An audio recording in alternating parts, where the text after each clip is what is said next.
మన ముకుంద జ్యువెలర్స్ వారి నూతన బ్రాంచ్ ఈ నెల 28న వైజాగ్ లో ఘనంగా ప్రారంభం. ఓపెనింగ్ సందర్భంగా అన్ని జ్యువెలరీల VA పై ఫ్లాట్ 10% తగ్గింపు. No making charges. ఒక పోస్టుమార్టం నివేదిక కోసం, పోస్టుమార్టం రిపోర్ట్ కోసం ఓ బాధిత కుటుంబ సభ్యులు 4 నెలలుగా పోలీస్ స్టేషన్ చుట్టూ, గాంధీ ఆసుపత్రి చుట్టూ తిరుగుతున్నారు. ఇప్పటికీ కూడా వాళ్ళకు పోస్టుమార్టం నివేదిక రాలేదు. 2 లక్షల రూపాయలు లంచం డిమాండ్ చేశారు. 40,000కు డీల్ కుదుర్చుకున్నారు. సో ఈ కేసులో వాళ్ళకు పోస్టుమార్టం నివేదిక వస్తుందా రాదా అన్న భయంతో ఏసీబీని ఆశ్రయించిన ఆ బాధిత కుటుంబ సభ్యులు. సో ఈ నేపథ్యంలో ఏసీబీ అధికారులు సోదాలు చేశారు. కీసర పోలీస్ స్టేషన్లో ఇంకా సోదాలు జరుగుతున్నాయి. ఇందులో గాంధీ ఫోరెన్సిక్ డాక్టర్, కీసర హోంగార్డ్లను కూడా ఏసీబీ అధికారులు అరెస్ట్ చేశారు. అసలు ఈ కేసులో ఏం జరిగిందన్న మరిన్ని అంశాలు తెలుసుకుందాం. మనతో పాటు ACB DSP Gangasani Sridhar sir ఉన్నారు. ఒకసారి వారిని అడిగి తెలుసుకుందాం. సార్ చెప్పండి, ఒక హోంగార్డు, ఒక ఫోరెన్సిక్ డాక్టర్ లంచం డిమాండ్ చేశారు పోస్టుమార్టం నివేదిక కోసం. ఈ కేసులో అసలు ఏం జరిగింది? కేసు యాక్చువల్లీ కీసరా పోలీస్ స్టేషన్లో అక్టోబర్ లాస్ట్ ఇయర్ 2025 అక్టోబర్లో ఓ నితిన్ హాస్పిటల్ అని చెప్పేసి ఆ హాస్పిటల్లో ఓ యంగ్ బాయ్ అతను తీసుకెళ్ళిపోతే వాళ్ళు ఏదో హార్ట్ ప్రాబ్లం ఉందని చెప్పేసి ఒక 3 ఇంజెక్షన్స్ అడ్మినిస్ట్రేట్ చేశారు. ఆ ఇంజెక్షన్స్ ద్వారా అక్కడ చనిపోయాడని చెప్పేసి గొడవ జరిగింది ఇక్కడ. తర్వాత దాని మీద అందులో డాక్టర్ నెగ్లిజెన్స్ ఉందని చెప్పేసి ఇక్కడ ఒక కేసు కూడా రిజిస్టర్ అయింది. ఆ బాడీని గాంధీ హాస్పిటల్ తీసుకుపోయి తర్వాత పోస్టుమార్టం చేశారు.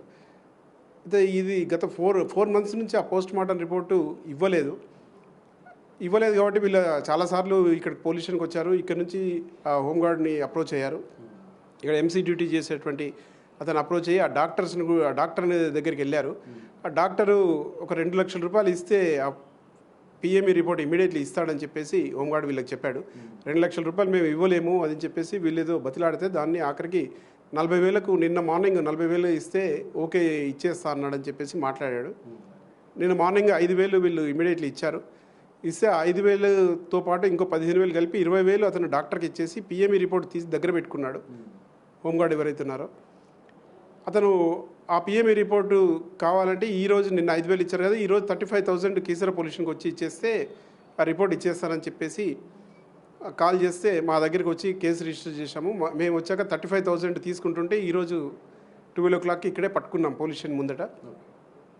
తర్వాత ఎంక్వైరీ చేస్తే ఇవన్నీ మాకు తెలిసాయి. ఈ 20,000 ఆల్రెడీ ఇచ్చి రిపోర్ట్ తీసుకున్నాడని డాక్టర్ గారితో ఇతనికి కాల్ కూడా చేయించాము. చేసి అతను కూడా ఒప్పుకున్నాడు. అతను ఆ కాల్లో అది రికార్డ్ అయింది కాబట్టి డాక్టర్ని కూడా ఇమ్మీడియట్లీ కస్టడీలో తీసుకున్నాము. ఇద్దరిని అరెస్ట్ చేశాము. ఈరోజు కోర్టులో ప్రొడ్యూస్ చేస్తాము. వీళ్ళిద్దరి సంబంధం ఏంటి సార్? వీళ్ళిద్దరికి లింక్ ఏంటి? గతంలో కూడా ఏమైనా ఈ విధంగా చేసినట్లు ఏమైనా గుర్తించారా? విచారణలో డాక్టర్ ఏం చెప్పారు? జనరల్లీ ప్రతి పోలీస్ స్టేషన్ నుంచి ఈ medical certificates, PME, FSL reports కోసం ఒక కానిస్టేబుల్ లేదా హోంగార్డ్ను పెడతారు. వాళ్ళు డాక్టర్స్తో సంబంధాలు ఉంటాయి.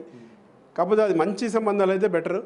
ఇలా ప్రతి కేసులో డబ్బులు మాట్లాడడము, డబ్బులు ఇప్పియడము అనేది అది వీళ్ళ అధికార దుర్వినియోగం అవుతుంది. అది డాక్టర్స్ కూడా ఏంటంటే వీళ్ళ ద్వారా మాట్లాడేసి పైసలు తెప్పించుకొని తీసుకుంటున్నారని కొన్ని రిపోర్ట్స్ వచ్చాయి.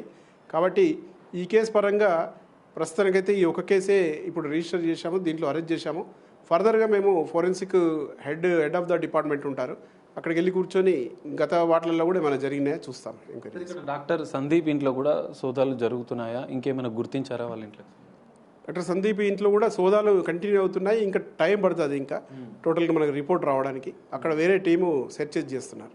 ఇక్కడ హోంగార్డ్, డాక్టర్ ఇద్దరు ప్రమేయం అన్నా సార్, ఇంకేమైనా ఇతరుల ప్రమేయం ఉన్నట్లు ఏమైనా గుర్తించారా మీ దర్యాప్తులో? ప్రస్తుతానికైతే వీరిద్దరి ప్రమేయమే అవపడుతుంది మనకు. ఇంకా ఫర్దర్ ఇన్వెస్టిగేషన్లో చెప్తాం, ఇంత తొందరగా చెప్పలేము అది.